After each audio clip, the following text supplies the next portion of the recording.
What's up guys, Nukin here, and I'm back with another Star Wars Galaxy Heroes video, and today I'm going to be talking about some Empire reworks that we got on Darth Vader and Emperor Palpatine.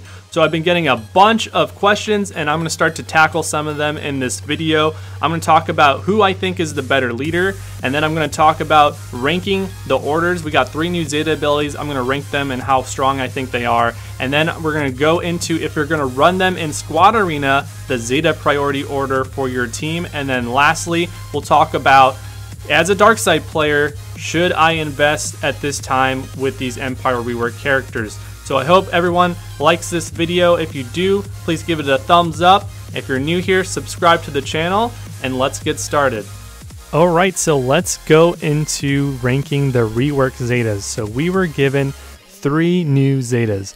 Now, quick disclaimer, at this time presently, in my subjective opinion, Emperor Palpatine is the strongest leader of the 2 reworks. So I'm taking that into account in the rankings. So the 3 new abilities we got, there were 2 uniques, one on Palpatine and one on Darth Vader. And we got a new Zeta leadership ability on Emperor Palpatine. So, in my opinion, the Zeta on Emperor Palpatine's lead is by far the strongest Zeta that we got out of these reworks. That 5% turn meter generation whenever a debuff expires is helping the slowness of what Empire was in the past to kind of speed that up and generate a ton of turn meter over the course of the battle. So that is by far the strongest Zeta in my opinion. Now, there was also some issues with Emperor Palpatine in the past with his squishiness and him being able to just die too quickly from just a bunch of, anyone that did some high damage like Commander Luke or Han Solo, etc. And Crackling Doom gives Emperor Palpatine 50% protection. So when you're using Emperor Palpatine in the lead, his lead is giving him max health, and now this is giving him max protection, and that combination of him in the lead and that Zeta helps him to survive and be a little bit more durable, and so that addresses Emperor Palpatine's squishiness. Now the longer he survives in the battle, he's going to be helping you to win the match. When he dies, there's a stronger chance that you're probably more likely going to lose the battle. So that is very important. And then lastly, by default, that means that we're left with Darth Vader's No Escape Zeta. Now the ability is great. It helps Darth Vader get a lot of speed so he can go first and lay down debuffs and then cleanse them with the Culling Blade or have them expire, and then the whole team gets a bunch of turn meter. Now that's very good. You don't need the Zeta for that. He gets all the speed without the Zeta. So what the Zeta actually does, it helps him to recover health, but he already does that under an Emperor Palpatine's lead.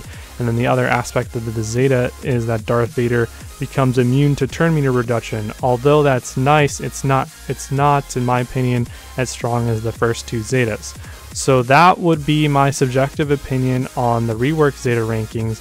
Let's move on to the next topic, which is actually ranking the Zetas on the team that you'll probably end up running in order of how you should place them. And here is a Zeta Order guide for your arena team. So there are a bunch of different team combinations that you can run, but a lot of the teams run some of the same characters like Darth Vader and Darth Nihilus, and I'm seeing a lot of Thrawn. And so if you're going to be running some of these characters on the Emperor Palpatine lead, this is the order in which I would Zeta them. Now, the Emperor Palpatine leadership is very important. You're going to want that turn meter generation, and you should do that first. So we're going to start off with Zetaing Emperor of the Galactic Empire. Then, secondly, you actually want to go and move on to Darth Nihilus's unique if you haven't Zetaed that already. That helps with the turn meter generation from Emperor Palpatine's Zeta leadership ability. He's spreading out those health down debuffs all the time whenever an enemy character is taking a turn, so you can actually really capitalize on facing opponents that are very fast. So that would be very good to have there. And then moving on from there, you're going to actually go back to Emperor Palpatine and Zeta Crackling Doom, the unique. So we're going to address Emperor Palpatine's squishiness, and by combining that with some protection primary mods and protection secondaries on some of Emperor Palpatine's mods, you're helping to address his squishiness, and he's a very important part of why this team is able to win battles. So you're going to do that. Then lastly, you have some more sort of optional Zetas, and that's between No Escape on Darth Vader and Ebb and Flow on Thrawn. So you could probably maybe switch these back and forth from 4 and 5 in this position here, but I think you kind of want to do Darth Vader's first, and that's because there's a lot of turn meter removal. For example, if you're facing a Rey and an exposed lands on Darth Vader, or he gets dazed by Jedi training Rey, that's no good, and you don't want him to not be getting a bunch of turns because he helps supply the team with a bunch of turn meters. So I would probably do that next, and then lastly finish off with Ebb and Flow. With the Zeta on Ebb and Flow, every time an Empire ally uses an ability, it'll kind of just prolong the fracture, which is kind of nice. So earlier I was speaking about how I think Emperor Palpatine is the strongest lead out of the two reworks. Now, don't get me wrong, Darth Vader is definitely still a strong lead, and you can still run him in Arena even in the current meta, but he's definitely not as strong, and I kind of want to highlight here why. So on this team, here we have Wampa and Shore Trooper, General Kenobi, and Darth Nihilus. Now, you could run other team combinations, and eventually we'll have the Sith Marauder coming to the game pretty soon, but even when we do get him, it'll be kind of hard to squeeze him on this team. You're probably going to have to take out one of the tanks or Darth Nihilus, or maybe you take out Wampa and Sith Marauder is the character that goes in that slot because he does have the Sith tag. But either way, it's not as strong here because you need to kind of support Darth Vader, and anytime when you kind of have to help out a character to do its job, it's definitely not going to be top tier. Second of all, look at Darth Vader's health. He's really kind of just bouncing between low HP and full HP, and that's just not good. He basically needs the Zeta on his unique to be run as a leader in Arena. And yes, we are able to kind of auto this Rey team, but it's kind of close. Like, we have characters, we just lost a character, and Darth Vader has almost died several times in this battle. So definitely it works, but definitely not as strong as Emperor Palpatine. So now that we kind of just quickly looked at Darth Vader, and we did show that you could auto a Jedi training Rey team, the king of the meta, or I guess I should say the queen of the meta. But you saw that the team kind of was niche. You needed to build a team around Darth Vader. Now, one of the strengths of Emperor Palpatine and why he is better than Darth Vader in the leadership position is flexibility.